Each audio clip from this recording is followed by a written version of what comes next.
నమస్తే. నేను మీ కుప్ప పద్మిని. ఇన్నాళ్ళు మీ సపోర్ట్‌ని నాకందిస్తూ, మీ ప్రేమని నాకందిస్తున్న ప్రతి ఒక్కరికి కృతజ్ఞతలు. ఇప్పుడు చూడబోతున్న ఈ వీడియో కూడా ఖచ్చితంగా మీకు ఉపయోగపడుతుంది.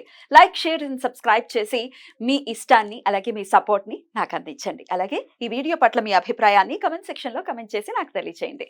నమస్తే. నమస్తే. Welcome to our channel. నేను కుప్ప పద్మిని. ప్రస్తుతం మనతో పాటు ప్రముఖ ఆధ్యాత్మికవేత్త, ప్రముఖ ఆస్ట్రాలజర్ అండ్ న్యూమరాలజిస్ట్ శ్రీమతి తనిష్క గారు మనతో పాటు ఉన్నారు. మాట్లాడదాం. మేడం నమస్తే మేడం. నమస్తే అమ్మా. మేడం ఒక క్లయింట్ మనతో లైవ్ లో మాట్లాడడానికి సిద్ధంగా ఉన్నారు. మాట్లాడదాం. Okay right. హలో హలో నమస్తే అండి. నమస్తే. నేను పద్మిని మాట్లాడుతున్నాను, రెడ్ టీవీ భక్తి నుంచి. యా మేడం చెప్పండి. ఎలా తెలుసండి తనిష్క గారు మీకు? ఎట్లాంటి సమస్య రీత్యా మేడం ని కన్సల్ట్ చేశారు? సమస్య ఎట్లా సాల్వ్ అయింది? ఇట్లాంటి విషయాలు మాతో షేర్ చేసుకుంటారా? యా అండి షూర్. యాక్చువల్ గా మేడం ది మా మదర్ ఒకసారి టీవీలోనే భక్తి ఛానల్లో వ్యూ అవుతుంటే ప్రోగ్రామ్ కాల్ చేసి అదే నంబర్ ఇచ్చారు మేడం నాకు. అప్పటికే మా బ్రదర్ వాళ్ళ వైఫ్ చనిపోయింది. సో తను ఏమన్నారంటే, నాకు కొంచెం మాట్లాడడానికి రాదు కదా, నువ్వు ఒకసారి మాట్లాడి కొంచెం తమ్ముని గురించి కనుక్కో, ఇట్లా బాగాలేదు కదా తనకంటే. సరే నేను కాల్ చేశాను.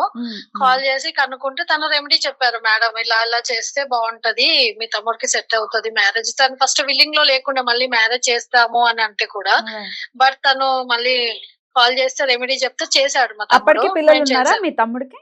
అవునండి ఉన్నారు. Okay okay. సో ఆ తర్వాత మ్యారేజ్ తను ఒప్పుకున్నాడు. మేము రెమెడీ చేశాక ఒప్పుకున్నాడు. మ్యారేజ్ చేసాము. అమ్మాయి కూడా తొందరగా సెట్ అయిపోయింది. 1 year లోపే సెట్ అయిపోయింది.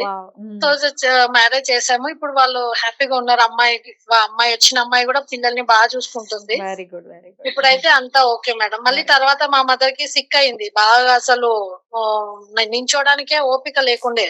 తను బాగా షివర్ అవుతుండే, నర్వ్స్ ప్రాబ్లమ్ అది ఇదని ఏదో చెప్పారు ఇంకా డాక్టర్స్. బట్ మళ్ళీ నాకు సడన్ గా క్లిక్ అయింది. సరే మేడం కి కాల్ చేద్దాము, ఎందుకు ఇట్లా అవుతుంది అనేసి కాల్ చేశాను. అయితే ఇట్లా బాగాలేదమ్మా, మీ మదర్ కి రెమెడీ చేద్దాము అని చెప్పి మళ్ళీ ఒకసారి చేయించారు.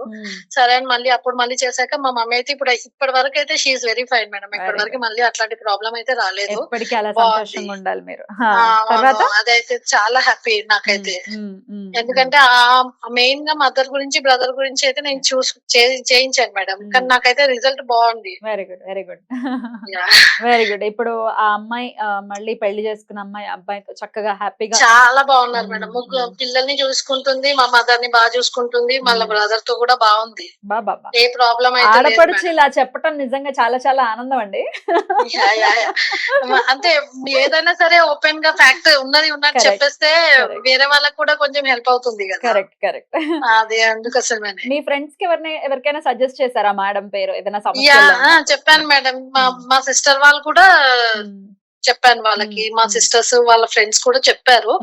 సో మళ్ళీ మేడం కి వాళ్ళు కాంటాక్ట్ చేస్తామన్నారు. తర్వాత నేను మళ్ళీ వాళ్ళని కలవలేదు. అసలు చేశారో లేదో తెలియదు మరి. బట్ మా పరంగా అయితే నాకైతే రియల్లీ హ్యాపీ.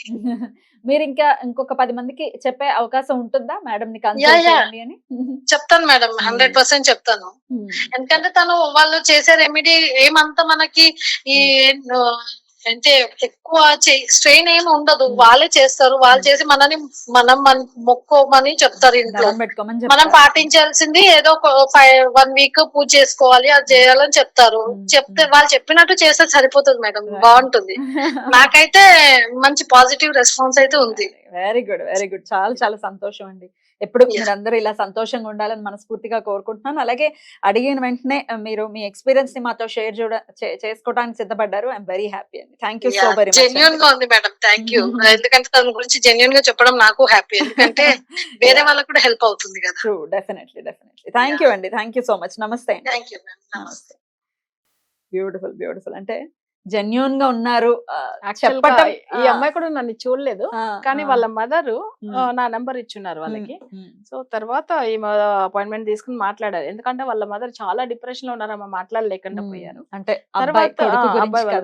తర్వాత వీళ్ళు ఏంటంటే ఈమె వచ్చి అడాప్ట్ తీసుకున్నారు కాబట్టి ఆ మదర్ కి అస్సలు హెల్త్ బాగాలేదు. అంటే వాళ్ళ వేరే దగ్గర ఉంటారు, వీళ్ళ బ్రదర్ వాళ్ళ ఓన్ మదర్ వేరే దగ్గర ఉంటారు.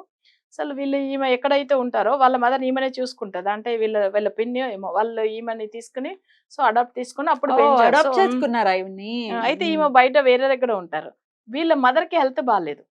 సో అప్పుడు ఏమైందంటే ఎంతో ట్రీట్మెంట్ కి వెళ్తే అస్సలు వాళ్ళకి క్యూర్ కాలేదు. మళ్ళీ కంటిన్యూగా హెల్త్ ఇష్యూస్ ఎందుకు వస్తుందో అర్థం కాలేదు ఆమెకి అసలు. ఉమ్. సో అప్పుడు ఏమైందంటే నేను అప్పుడు గుర్తుకొచ్చి మళ్ళీ వెంటనే అయ్యో మేడం ఇది చూడండి మా అమ్మకి అసలు ఏం అర్థం కాలేదు, ఏం ప్రాబ్లం ఉంది అంటే నేను అవి రెమెడీ ఇచ్చిన వెంటనే 1 వీక్ లో ఆమెకి బాగైంది. Beautiful. ఇప్పుడు దాకా కూడా ఆమెకి హెల్త్ ఇష్యూ రాలేని చెప్పారు చూడండి. సంతోషం అలాగే కదా. ఉండాలి. ఎందుకంటే ఆ, ఒక వయసు వచ్చిందో డెఫినెట్ గా ఏదో ఒక ఉమ్. చిన్న చిత్క సమస్యలు వస్తూ ఉంటాయి. అవును కానీ అవి చాలా ప్రాబ్లమాటిక్ గా ఉండకూడదు కదా, అవును. జటిలం అయిపోకూడదు. అవును ఒకవేళ మోకాళ్ళ నొప్పులు లేకపోతే బీపీలు షుగర్లు అయితే కామనే. అవును. బీపీలు షుగర్ల కోసం వస్తే ఎట్లాంటి ఇస్తారా దానికి కూడా remedies? అన్నీ ఉంటదండి. ఉమ్. ఇప్పుడు చూడండి చాలా మందులకి ఏంటంటే క్యాన్సర్ విషయం ఉమ్. మేజర్, ఉమ్. అది ఎంతో బాధపడుతూ ఉన్నారు. Definitely. అట్లాంటి వాళ్ళు కూడా మనకు లైవ్ లో అంత ముందుగా మాట్లాడే ఉన్నారు. ఉమ్. సో వాళ్ళందరూ బాగా అయ్యారని చెప్పి ఉమ్. నెక్స్ట్ వచ్చి ఏంటంటే బీపీ మీరు చెప్పినట్టుగా షుగర్ గురించి కానీ ఏదంటే ఒక గ్రహానికి సంబంధించింది ఉంటుంది. ఉమ్. సో ఇప్పుడు వీళ్ళకి చూడండి ట్రీట్మెంట్ వాళ్ళు ఇస్తుంది, ఆమె అసలు ఎంత తీసుకెళ్ళినా మళ్ళీ ఆ ప్రాబ్లం ఇంకా ఎక్కువ అవుతుంది. అంటే కొన్ని నెగిటివ్ గ్రహాల వల్ల అలా ఉంటుంది. బట్ ట్రీట్మెంట్ అయితే బాగానే ఇస్తారు డాక్టర్స్, కానీ వీళ్ళకి ఉన్న సమస్య అలా ఉంది. Correct. సో అది మన రెమెడీ ఇచ్చిన తర్వాత బాగా అయిపోయింది. అందుకే Right. ఇప్పుడు దాకా ఆమె చాలా హెల్తీగా బాగున్నారని చెప్పారు. Definitely. సో నిజంగా ఎందుకంటే వీళ్ళ బ్రదర్ కి ఇచ్చిన రెమెడీ వాళ్ళు ఫాలో అయ్యారు, వాళ్ళు చాలా మంచిగా ఉన్నారు. ఉమ్. ఉమ్. సో ఇక్కడ వీళ్ళ మదర్ గురించి ఈమె సెపరేట్ గా తీసుకున్నారు. అంటే So, 2 times ఫాలో అయ్యారు మన దగ్గర. Definitely, definitely. మంచిగా. అయితే వేరే అంటే ఇంట్లో అంటే కుటుంబ సభ్యులకి సంబంధించి ఇప్పుడు ఒక్కొక్కసారి మా పుట్టింటి వాళ్ళ పరిస్థితి బాగాలేదండి, మేము ఏమైనా చేయొచ్చా అని ఆడపిల్లలు అడుగుతుంటారు. అట్లా చేయొచ్చా అండి? అంటే పుట్టింటి వాళ్ళ పరిస్థితి అంటే ఆడపిల్లకి పెళ్లి అయిపోయింది, పెళ్లి అయిన వెళ్ళిపోయింది, తర్వాత. కానీ ఓకే. మా పుట్టింటి వాళ్ళ ఆర్థిక పరిస్థితి బాగాలేదు, లేకపోతే వాళ్ళకి ఈ పరిస్థితి బాగాలేదు, నేను చెయ్యాలనుకుంటున్నాను అని అంటే ఆడపిల్ల చేస్తే వాళ్ళకి వర్తిస్తాయా? వర్తిస్తది, కానీ ఉమ్. ఏంటంటే వీళ్ళ గోత్రం చేంజ్ అవుతుంది ఆ. మనం చెప్తాము. ఆ. కానీ ఎవరి గురించి చేయాలన్నా ఇప్పుడు సపోజ్ అదే ఇంట్లో ఉన్నారంటే ఇప్పుడు మ్యారేజ్ అయ్యి మళ్ళీ వాళ్ళ తల్లిదండ్రుల దగ్గర వాళ్ళు వచ్చి ఉన్నారు ఒక 1 month 2 months అట్లా, అప్పుడైతే వీళ్ళ గురించి రెమెడీ ఫాలో అవుతే తప్పకుండా వర్తిస్తుంది. Right, right. సో అట్లా ఏంటంటే వాళ్ళ బ్రదర్ సిస్టర్స్ కూడా ఉంటారు, వాళ్ళు ఉమ్. చేయలేకుండా పోతారు పూజలు ఇప్పుడు అంటే ఇప్పుడు ఈ అట్లా కేసులో కూడా- అలానే కదా. వీళ్ళే ఇప్పుడు, కదా వాళ్ళే ఆ, చేసిండ్రు మరి కదా ఇప్పుడు అసలు. సిస్టరే చేసింది, ఆ. ఆయనకు సెట్ అయింది కదా, లైఫ్ అవును, సెట్ అయిపోయింది అవును. కదా. వాళ్ళ సిస్టర్ వాళ్ళ మదర్ Right. అంటే ఇద్దరు, వాళ్ళ ఆహా. ఓన్ మదర్ అసలు ఉమ్. ఆమె వాళ్ళు చేశారనమాట. ఉమ్. ఉమ్. ఆ తర్వాత వాళ్ళ పిన్ని ఆమె పెరుగుతున్నారు కదా, సో అక్కడ వాళ్ళు కాదు వీళ్ళ ఓన్ మదరే చేశారు. ఆ బాబుకు అసలు ఎంత ప్రాబ్లం అంటే అంత అసలు ఉన్నా అది కోర్టుకి సంబంధించి అయినా లేకపోతే బ్లాక్ మ్యాజిక్స్ తో కూడా ఇబ్బంది పడేటటువంటి వాళ్ళని కూడా సాల్వ్ చేస్తున్నారు. కాబట్టి అట్లాంటి సమస్యలైనా ఆర్థిక పరమైన సమస్యలైనా సమస్య ఏదైనా కూడా చక్కగా వాటికి పరిష్కార మార్గాలు తనిష్క గారు చూపిస్తూ ఉన్నాము అని చెప్తున్నారు. కాబట్టి మీకు ఒకవేళ అలాంటి సమస్యల నుంచి బయటపడాలి అనుకునే వాళ్ళు మేడం ఒకసారి కాంటాక్ట్ చేయొచ్చు. Right madam, thank you so very much. నమస్తే. నమస్తే.